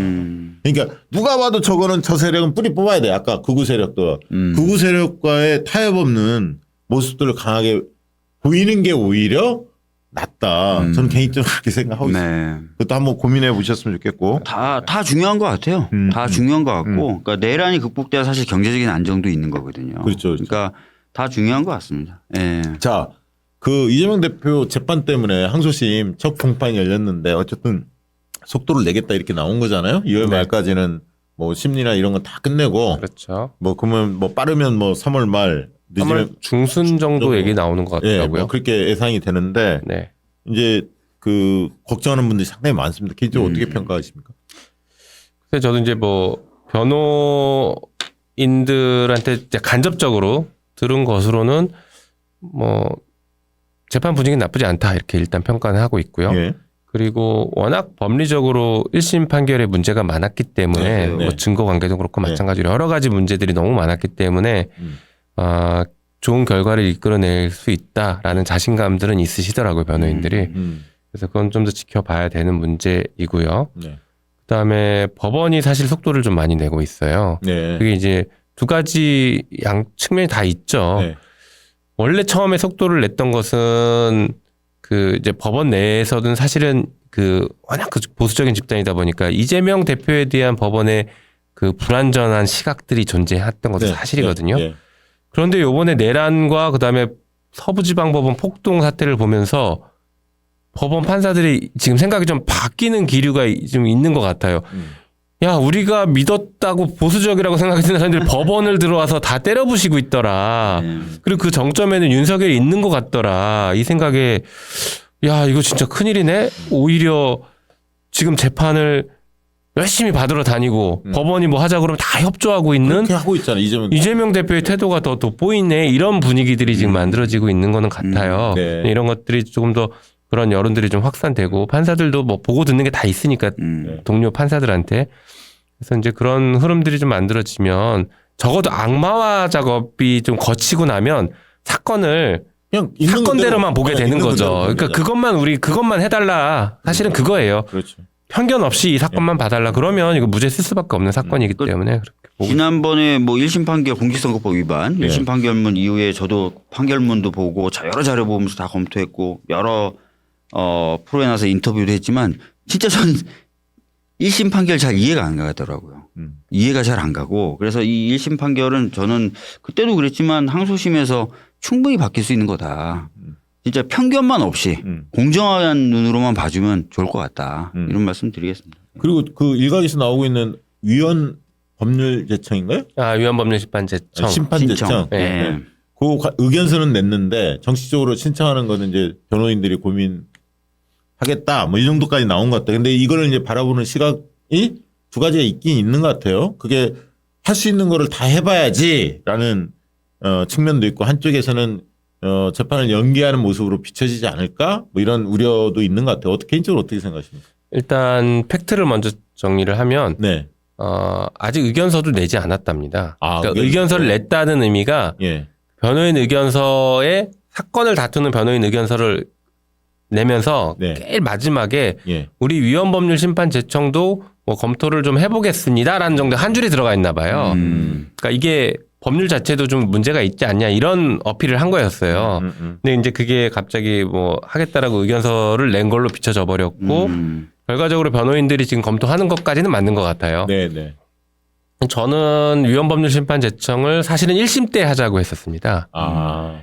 뭐 우리 박주민 의원님도 같이 하셨지만 예전에 김어준 주진우 네, 사건 네, 네. 공직선거법 위반 사건에서 그때도 공직선거법에 대해서 위헌법률 심판 제청을 해서 헌재가 받아들였어요. 받아들였죠. 네. 네, 그랬던 적이 있기 때문에 공직선거법의 문제점들이 많은 것을 부각하면서 충분히 다퉈볼 만하다 해서 저는 1심 때 하자라는 주장을 했었어요. 근데 1심 때는 뭐 어떻게 하다 보니까 안 하게 됐는데 지금 항소심에서 뭐 필요하면 하긴 해야죠. 그런데 방금 말씀하신 것처럼 그런 시각들도 존재하기 때문에 그 부분은 좀 잘 같이 고민해 봐야 될 것 같아요. 개인적으로 어떻게 보세요? 저는 사실 필요하면은 하면 되고요. 네. 이게 자꾸 이제 사람들이 재판 지연 막 이런데 재판이 지연될지 신속하게 진행될지 법원이 판단하는 거예요.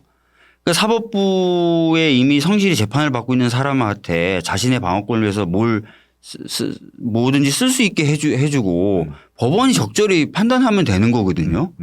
아예 재판을 안 받고 사법질서 완전히 무용화 시켜버리는 사람하고 자꾸 등치를 시키면서 그걸 자꾸 얘기하는 것 자체가 저는 사실 이해는 안 되거든요. 예. 알겠습니다. 자, 이 얘기 이제 좀 나눠보고 싶은데 포스트 586 세대의 정치의 역할에 대해서 좀 여쭤보고 싶어요. 두 분이 이제 또 대표적인 70년대 학번 70년대 생입니다. 큰일 날 뻔했네. 90년대 학번, 90년 늘 헷갈려.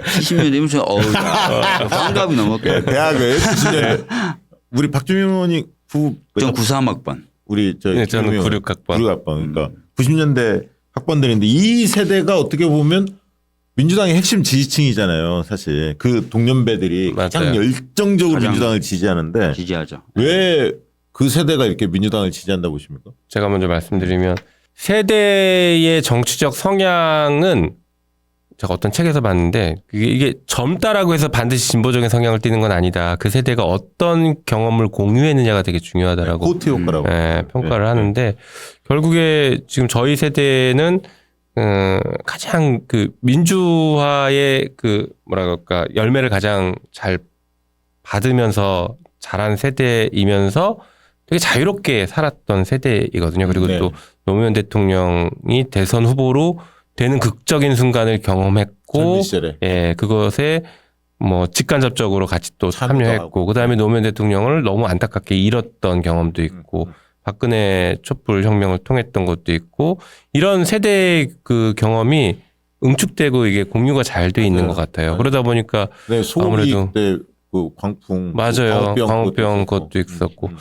그래서 자연스럽게 이런 진보적인 성향을 갖고 네, 있고 네. 민주당을 적극 지지하는 것처럼 맞아요, 보입니다. 뭐 저도 뭐 비슷하게 생각을 하고요. 근데 다만 이제 제가 그 동년배들 만나면 그 굉장히 민주당에 대해서 아쉽게 생각하는 거는 네, 뭐냐면 네, 네. 본인들이 굉장히 이제 민주당을 지지하고 그런데 사실은 이제 민주당에서 본인들을 위해서 뭐 하는 건 별로 없는 것 같다는 얘기를 많이 하고 맞아요. 그 얘기 많아. 진짜 많이 해요. 그 얘기 진짜 이번 많이 대선에 하고 그 고민해야 돼. 맞아요. 근데 지난번 40대가 투표율이 맨- 낮았잖아요. 맨날 청년만 니네들은 청년 그리고 그렇게 노인 얘기하더라고. 이걸 이렇게만 얘기하냐 우리는 뭐냐라는 얘기를 많이 하고 첫 번째 네. 두 번째는 사실 그 친구들 중에 일부가 이제 그 이준석 돌풍이 불 때나 이럴 때 야, 그래도 국민의힘은 젊은 사람들이 이렇게 치고는 나가는데 니들은 뭐 하냐고 저희 동년배 정치인들. 젊은 정치인들에 대해서 약간 아쉬운 소리. 그러니까 무슨 얘기냐면 그거는 네. 586 세대나 이런 게 네. 잘못하고 있을 때 이 세대가 좀 뭉쳐서 소리를 내야 하는데 그렇게까지는 못한 것 같다. 그런 느낌이 있을 거예요. 네. 뭔가 좀. 잘하는데 약간 네. 아쉬움이 있어요. 네. 예. 그리고 아마 박주민 의원님 세대에서는 IMF도 있을 거예요. IMF도 있었어. 왜냐면 그때 그랬죠. 대학 맞죠, 졸업하고 맞죠. 이제 막 사회 진출했는데 IMF 터졌기 때문에 94년에 그게 바로 국민의힘 세력 맞아요. 아닙니까? 예. 분노가 있죠. 구사학번이 가장 타격을 받았다고 하죠. 네. 그러니까 97년이죠. 그러니까 맞아요. 대학 졸업할 때쯤에. 그 세대예요. 예. 네. 저기 그 586 선배 정치인들 민주당이 아직도 많이 있습니다. 사실은 많이 계십니다. 많이 그 전엔 더 많았는데 이번 총선에서 조금 이제 밀려난 사람들이 분명히 있죠. 그렇죠. 그러나 여전히 주축 멤버는 아직도 586 정치인이라고 보여집니다. 네. 많이 이제 연령이 조금씩 낮아지고는 있지만 개인적으로 어떻게 평가하십니까? 이제 치고 나가야 되는 거죠. 이거 왜 이렇게 위험한 질문들을 이제 던지세요? 이거 해야지. 명감. 그럼 정답. 우리 저희 우리 박주민 박주민 의원 먼저 좀 먼저 해요. 답해 주시죠. 저는 사실은 이제 기존의 이제 세대 교체론에 대해서 무슨 세대 교체보다는 세대 믹싱이 좀 됐으면 좋겠다. 그러니까 예를 들어서 꼭 586 세대가 위층에 쌓여 있고 그 아래 세대는 아래층에 쌓여 있고 이거보다는 좀 섞여서 그러니까 아래 세대가 당을 주도하거나 리드할 때도 있고 또 586 세대가 그 경험이나 어떤 상황 판단 능력이나 필요하면 또 그 당을 주도할 때가 이렇게 좀 믹싱이 돼야 되는데 박주민 의원이 벌써 50대 초반입니다. 51예요. 그러니까. 믹싱이 돼야 되는데 믹싱이 돼야 되는데 제가 느끼기에 이렇게 아직까지 잘 믹싱은 안 되고 마치 시루떡을 쌓아놓은 것처럼 586 세대는 여전히 위에 있고 그 아래 세대는 그 아래에 여전히 있고 그러면 안 되는데. 이런 느낌이었어요. 얼마 전에 제가 삼선 모임에 갔어요. 삼선이면 사실 아시잖아요. 예. 이 국회에는 초선, 재선, 중진이 있는 거예요. 그렇지. 그러니까 삼선이면 다 중진으로 분리되는데 상임위원장들이 상임위원장들이 딱 갔는데 저하고 이재정 정도 빼고는 뭐 다른 사람 강훈식이나 등등이 안 왔으니까 저녁 먹으러 갔는데 다 586 분들이. 다 형님 하면서 다 이렇게 다 하고 저하고 재정이만 약간 이렇게 얌전히 앉아있는 그런 분위기던데 약간 그런 그분들이 나쁘다는 게 아니라 좀 섞이면 좋은데 이게 좀 안 되는 섞인다는 면 얘기는 자리를 비워줘야지. 네. 그래야 섞이지. 그런 답답함이 있고. 네. 근데 배울 점은 뭐 있어요? 58 정치인한테. 첫 번째는 그분들은 확실히 학생운동 때부터 된 연으로 기반한 끈끈함이 있어요. 그래서 뭐 정치적인 어떤 이념이라든지 또는 여러 가지 때문에 다투긴 하지만 또 잘 뭉쳐요. 제가 어떤 경험이 있었냐면 제가 이제 재선 처음 할 때 당대표 출마했잖아요. 그때 김용민 의원님이 도와주시다가 같이 옆에서 도와주셔서 벼락 맞았는데 쉽게 지냈는데 그때 제가 이제 그 김부겸 후보에 정말 아쉽게 조금 밀려가지고 3등 했거든요. 네, 맞아요. 아슬아슬했어요. 네, 그때 이제 586 중에 대표 주자라고 불리는 한 분이 저를 밥을 사주겠다 그러는 거예요. 그래서 밥을 먹으러 나갔어요. 이분이 왜 날 밥을 사주지? 근데 딱 첫 마디로 하시는 게 주민아 난 네가 3등해서 참 좋았다 이 얘기 하시는 거예요. 그래서 왜요? 그랬더니 네가 2등하면 586들 다 뒤로 물러나야 되잖아. 그 얘기를 대놓고 하시는 거예요. 그래서 제가 밥 먹다가 숟가락 내려놓을 뻔했어요, 진짜. 진짜 그럴만. 네. 그러니까 이런 게 약간 있어요, 있기는. 그러니까 부정하기 어려운. 그게 기득권이지 한마디로 네. 기득권을 뭉쳐 있는 거지. 사실 그 부분이 이제 그 사례로 모든 걸 설명하는 거네. 네. 사실 개인적으로는 명감. 네. 그러니까 정치인들만 딱 한정해서 말씀을 드릴게요. 뭐 시민사회 쪽에서 그러면 워낙 이제 그 세대 명이 열심히 많았으니까. 살아요. 사실 세대는. 근데 이제 정치인들만 한정해서 말씀을 드려보면 잘하는 것은 그거더라고요. 뭔가 상황이 터졌을 때 이 상황이 어떤 것이다라고 규정 짓고 맞아요. 판단하는 건 굉장히 되게 빨라요. 정무적 판단이 되게 빨라요. 빠르고 이거는 우리가 어떻게 봐야 되나 뭐 예를 들면 뭐 이거는 제2의 내란으로 봐야 된다 뭐 이렇게 하거나 규정 짓기를 이건 폭동이다 뭐 이런 규정 같은 것들을 굉장히 잘 지키 아마 대학생 때부터 이게 훈련이 다 그렇죠, 돼 있어서 그렇죠. 그런 것 예, 같더라고요. 예. 그래서 굉장히 빠르게 잘 짓고 상황 판단 좋은데 그다음 액션이 없어요. 맞아요. 딱 거기까지 상황 판단 규정 지었어. 너 내란이야. 그럼 뭐 할까요? 규탄해야지. 규탄 갖고 되겠습니까? 아니야 규탄하는 거야. 맞아. 이거예요 이거. 맞아. 아니 그러면 이게 너무 내란이면 뻔해. 저 상식이. 내란 참신하지가 못해. 그렇죠. 아니, 내란의 주범을 갑자기 우리가 그러면 갑자기 처벌하든가 신나네? 탄핵하든가 뭔가를 해야 돼. 우리가 액션을 취해야지. 우리가 다수당인데 해야지. 그러면 야 그거 위험해. 딱 규정 짓고 규탄하면 돼. 그러니까 그것도 이거예요, 있고 이거. 김용민 의원님 말에 100% 동의하는데 정무적 판단이 빠른데요. 정무적 판단이 너무 빠르다 보니까 어떤 가치를 자기가 들고서 그걸 강하게 밀고 나가질 못해요. 왜냐하면 항상 굉장히 판단이 빠르다 보니까 표 떨어질 것 같은데 표 붙을 것 같은데 이 판단이 항상 이루어지다 보니까 나는 이거를 해야 돼. 그래서 이걸 불리하든 유리하든 쭉 끌고 가는 건 중요하다. 근데 이거를 제가 느낀 것뿐만 아니라 실제 아까 말씀드렸던 그분과 다른 또 386의 대표 주자가 저하고 술 먹으면서 주민아 너는 386처럼 정치하지 마.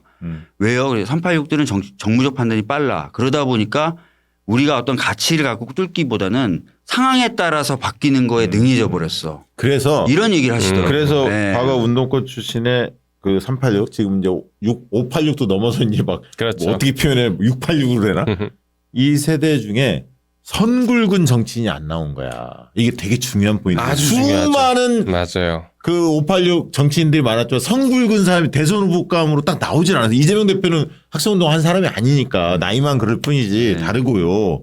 그다음에 뭐 노무현 문재인 네. 누가 있어 없다니까요. 네. 그렇죠. 예. 그러니까 그분들이 아까도 뭐 얘기하셨지만 이게 집단을 이루는 걸 굉장히 잘해요. 끼리끼리 이 동료의식도 강하고 동지의식도 그렇죠. 세고. 그게 어떨 때는 굉장히 큰 장점이 될 수 있고 이런 위기 상황을 뚫을 때에는 단단하게 뭉쳐 있으니까 잘 갈 수 있는데 어떨 때에는 이 집단에서 그러니까 중요한 것들을 나눠 먹기를 해야 되는 구조가 되고 이 집단을 들어오지 않거나 집단에서 인정하지 않는 사람들에 대해서는 정치적으로는 이렇게 뭐랄까 배척하는 그런 모습들이 이제 막 보여지죠. 보여지죠. 그러다 보니까는 아까 말씀하신 것처럼 그 안에서 집단화돼 있다 보니까 집단의 리더가 돋보이지 않아요, 잘.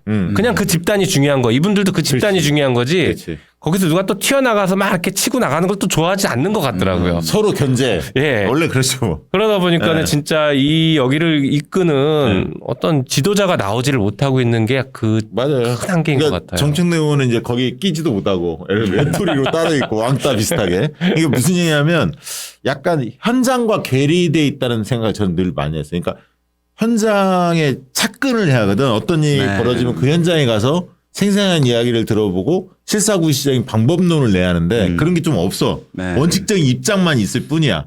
그리고 참신하지가 못해. 시대의 흐름의 변화를 잘 읽어내면서 참신한. 그래서 제가 과거에 깜짝 놀랐던 게 586 대표적인 정치인 중에 제가 페이스북하고 네. SNS 쪽 있잖아요. 인스타그램이나 뭐 이런 등등 있잖아요. 트위터. 그래서 이해찬 당대표 시절에 저희한테 그거 미션을 줬어요. 분석 좀 해달라고.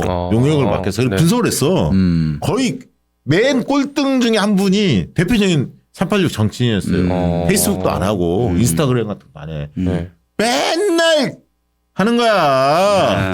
불화 풀고. 네. 근데 나는 이런 정치 이제는 그만해야 한다 생각이 들어요. 그래도 지금은 조금 나아진 정도야. 제가 볼 때. 왜냐하면 당원들이 이제는 맞아요. 떼어 있기 때문에 맞아요. 하나씩 보기 시작했거든. 쉽지 않거든. 이제는 네. 당원들 평가가. 좀 바뀔 거라 보고. 그러면 이제 포스트 이 586 지금 있는 이 90년대 학번 세대의 정치인들은 무엇을 준비해야 합니까? 그래서 무엇을 보여줘야 돼요? 저희들은 조금 다르게 가는 게 맞죠. 시대 상황도 그렇고 해서 저희들은 좀 가치를 좀 갖고 그 가치를 좀 관철시켜 나가는 모습의 정치 이런 것들을 좀 하면 좋을 것 같고 또 그게 필요한 것 같아요. 왜냐하면 지금 시대적으로나 또는 국제적으로나 우리 사회가 좀 크게 좀 변화해야 된다. 이럴 때는 좀 초기에는 대중들에게 약간 외면받을 수 있지만 꼭 필요한 얘기를 좀 하면서 또 그 아이디어 중심으로 대중의 에너지를 좀 모으면서 그것을 통해서 아까 말씀드렸던 큰 변화라든지 변화를 좀 만들어내는 정치가 필요하잖아요. 그러니까 우리 세대는 약간 그런 것들을 386 세대와는 달리 586 세대와는 달리 좀 하는 게 필요하지 않을까 이런 생각이 듭니다. 네. 저도 비슷하긴 한데 저는 그런 관점에서 이제 사회 대개혁이 필요하다고 보고 있고 경우에 따라서는 그걸 개벽이라고도 뭐 표현하는 분들도 계시고 저도 비슷하게 생각하고 있는데요. 어떤 지금 구체제를 완전히 바꾸는 큰 변화가 필요하거든요. 그러니까 이번에도 우리가 거리에 나갔던 게 아마 다 그러실 건데 배고파서 나간 게 아니에요. 열받아서 나간 거거든요. 그렇죠. 뭐에 열받았냐? 내란을 저지른 것과 내란을 저지른 그 목적 자체가 지금 자기 그 권력을 계속 유지하겠다, 이 구체제를 계속 끌고 가겠다는 것을 엄청나게 분노해서 나간 것이거든요. 그러면 우리가 새로운 정치를 하겠다라고 하는 이 밑에 세대들이면 그거를 빨리 떠안아서 새로운 모습을 보여줘야죠. 대한민국 이렇게 바뀝니다. 이렇게 바뀔 수 있습니다. 라는 그런 희망을 보여줘야 된다고 생각해요. 또 뭐 어떤 분은 그렇게도 얘기하더라고요. 창조적 파괴 한번 해야 된다. 예. 뭐 정치 창조적 예. 파괴가 내란을 얘기하는 건 아니에요. 그렇죠, 그렇죠. 예, 정치사의 창조적 파괴를 한번 해야 된다. 그래서 예를 들면 지금 뭐 국민의힘은 더 이상 보수 정당으로 우리가 부를 수 없는 수준으로까지 그렇죠. 갔단 말이에요. 그렇죠. 그러면 저 정당은 완전히 해체시키고 예. 새로운 보수 정당이 등장하는 정치 구조를 만들어야 되는 것 아니냐. 뭐 이런 것부터 해서 기존에 우리가 생각했고 야, 이틀 안에서 이렇게 뭔가를 좀 바꿔볼까라는 걸 뛰어넘어서 네, 네. 뭔가 좀 새 판을 짜야 된다라는 생각들을 하고 있고 그거는 아마 586 선배들은 그 그림을 못 그릴 겁니다. 맞아요. 네. 얼마 전에 신인규 변호사 있잖아요. 네. 신인규 변호사 아시죠? 누군지. 신인규 변호사 잘 모르세요? 야, 저는 알아요. 알죠. 네. 신인규 변호사가 그 얘기를 하던데 민주당이 좀 상상력을 발휘했으면 좋겠다. 뭐냐? 그랬더니 보통 이제 이럴 때 중도를 공략한다 이렇게 말을 하는데 지금은 국민의힘 보수를 공략해야 한다. 보수의 영토를 우리가 먹어치워야 한다. 왜냐하면 저들이 국으로 가 있기 때문에 네. 보수의 가치 중에 괜찮은 가치들 있잖아요. 그렇죠. 예를 들면 자유에 대한 가치도 우리가 자유를 원래 우리죠. 맞아요. 아니잖아요. 우리 맞아요. 군부독재 때 자유를 이야기했잖아요. 예를 들면 여러 가지 그런 부분들에 대해서 좀 그 발상을 좀 전환시키고 맞아. 공격적으로 들어갈 필요가 있다. 민주당이 그 얘기하는데 상당히 저는 설득력이 있다고 봐요. 네. 그런 것도 한번 고민해봤으면 좋겠고 우리 이제 더 젊은 30대 40대 초반 특히 30대들 40대 초반 이렇게 정치하시는 청년 정치인들 있잖아요. 네. 그분들에게 하고 싶은 말이 있다면 네. 저는 뭐 이제 열심히들 다들 잘하고 계신데 그랬으면 좋겠어요. 우리 정치권에 입문하는 시스템 자체가 투명하거나 어떤 예측 가능하지 않다 보니까 자꾸 이제 자리에 연연하거나 줄을 서야 되는 걸로 정치를 시작하는 구조가 사실은 좋지는 않은 구조인데 그렇게 돼 있어요. 그러다 보니까 새롭게 정치를 하는 청년 정치인들도 처음부터 내가 뭘 해야겠다라는 것을 꿈도 펼쳐보기 전에 줄 서는 것부터 배우는 게 아닐까라는 그게 너무 아쉽더라고요. 안타깝고. 그래서 설사 이제 그렇게 시작을 하더라도 청년 정치인들이 나는 어떤 이유로 정치를 시작했는지를 명확하게 생각하고 그 목표를 향해서 나가는 일을 하면서 스스로 자꾸 익숙해지지 않게 만드는 노력이 좀 필요하다고 봅니다. 그리고 또 하나 청년 정치인들과 얘기하다 보면 조금 아쉽거나 혹은 때로는 부럽거나 한 점이 뭐냐면 어떤 사안을 받아들였을 때 굉장히 폭넓은 포용성, 관용 이런 것들이 저는 정치인한테는 핵심적인 가치 자세라고 보는데 그런 것들이 상당히 닫혀 있는 분을 보는 경우도 있고 혹은 굉장히 많이 열려 있는 경우를 보는 경우들이 있는데요. 청년 정치인들, 뭐 새로운 정치인들이 나이를 기준으로 청년 정치인이라고 평가하면 안 될 것 같습니다. 그 생각 자체가 청년 정치인, 이게 포용성이 넓어야 그거 자체가 청년인 것이죠. 그래서 그런 것들을 좀 갖춰줘야 되는데 예를 들면 우리 이제 PC주의라고 많이 하지 않습니까? 정치적 올바름. 정치적 올바름과 관련해서 굉장히 강도 높은 주장을 하는 청년 정치인들도 있는데 뭐 기본적으로는 그 틀에서는 맞을 수 있겠지만 이것을 넘어서는 이것과 조금만 다르면 배척을 해버립니다. 그 얘기를 안 들으려고 해요. 얘기를 듣고 내 생각이 이게 달라질 수 있다는 걸 열어둬야 이 정치인으로서 성장 가능성이 있는데 그 부분을 너무 빠르게 닫아버리는 것 아닐까라는 부분들이 좀씩 느껴지더라고요. 중요한 말씀.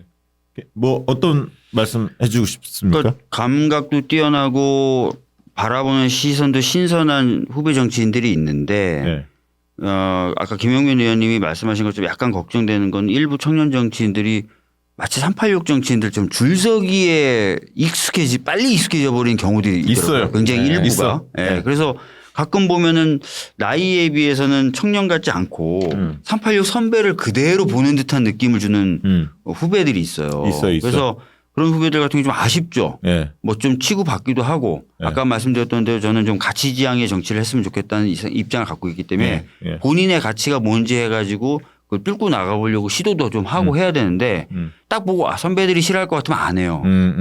선배들이 좋아할 것 같으면 열심히 해요. 이런 그래. 건 좀 아니잖아요. 나도 그걸 너무 많이 봤어. 네, 사실. 맞아요. 그래서 그런 것들이 좀 네.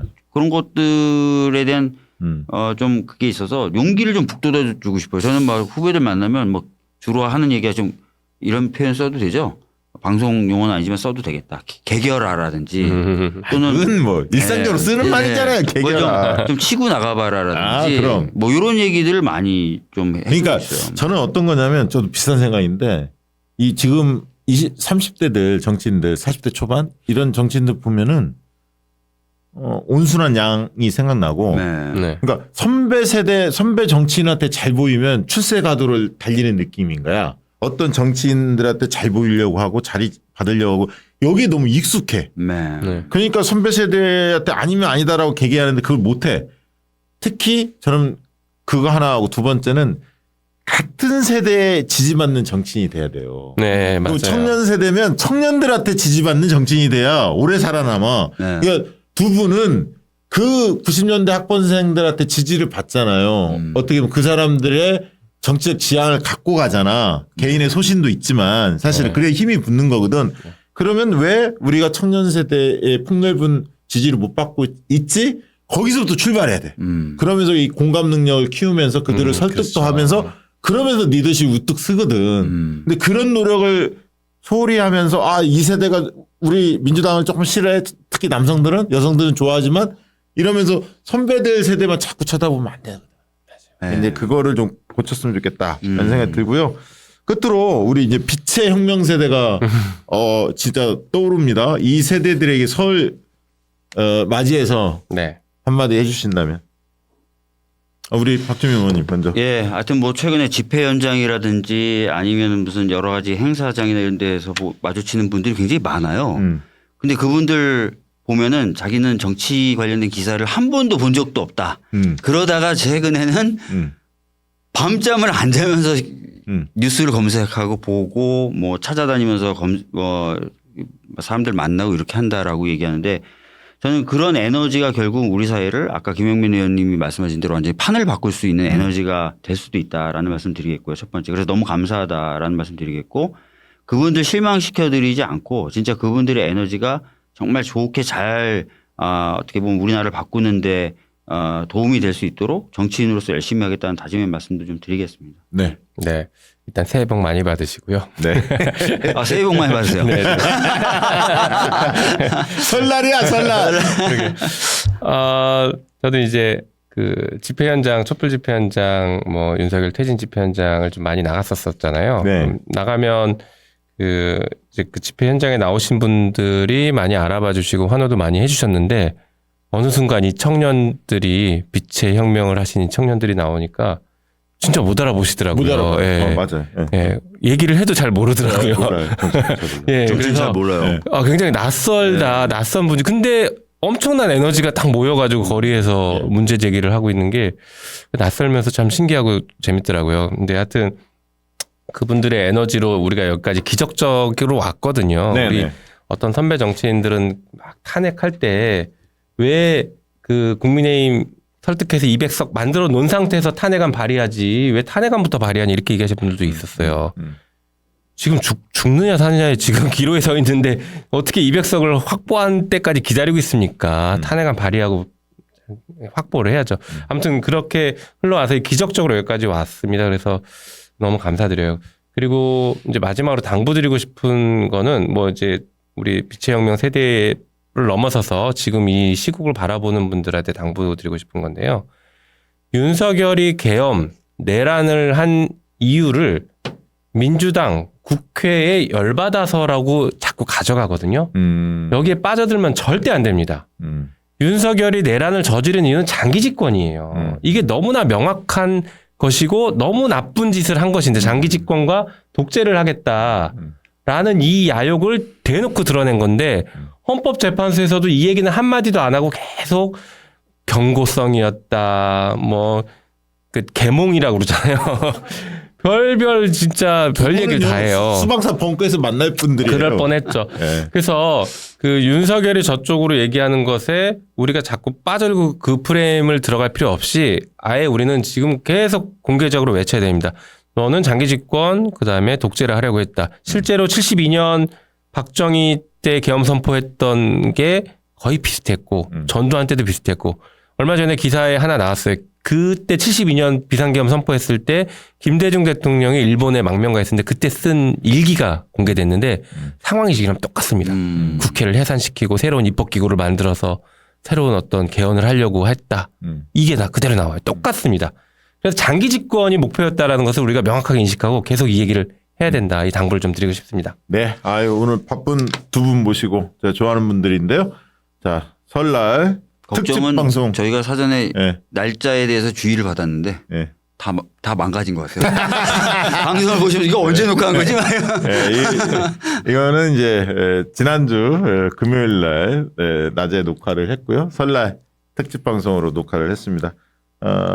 여러 현안들 그리고 어떻게 우리가 싸워야 할지를 이야기를 좀 많이 들었습니다. 가끔 두 분 모시고 이렇게 중요한 국면에서 한 번씩 모시도록 하겠습니다. 괜찮습니까? 네, 알겠습니다. 둘이 안 싸우는 사이죠? 아, 그럼요. 네. 제가 요즘에 김명민 의원님한테 많이 얻어먹고 다닙니다. 후원금 이쪽이 잘 거치는구나. 아니, 그게 아니라 우리 또 네. 활동비가 좀 많잖아요. 네. 수석이라서.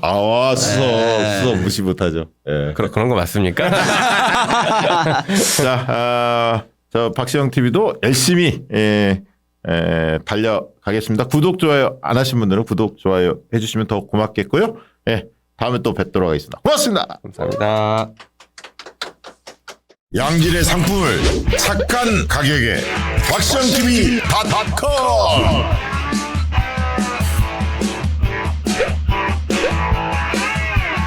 다양한 상품들 식품, 건강, 생활 쇼핑이 구원이다. 박시영TV.com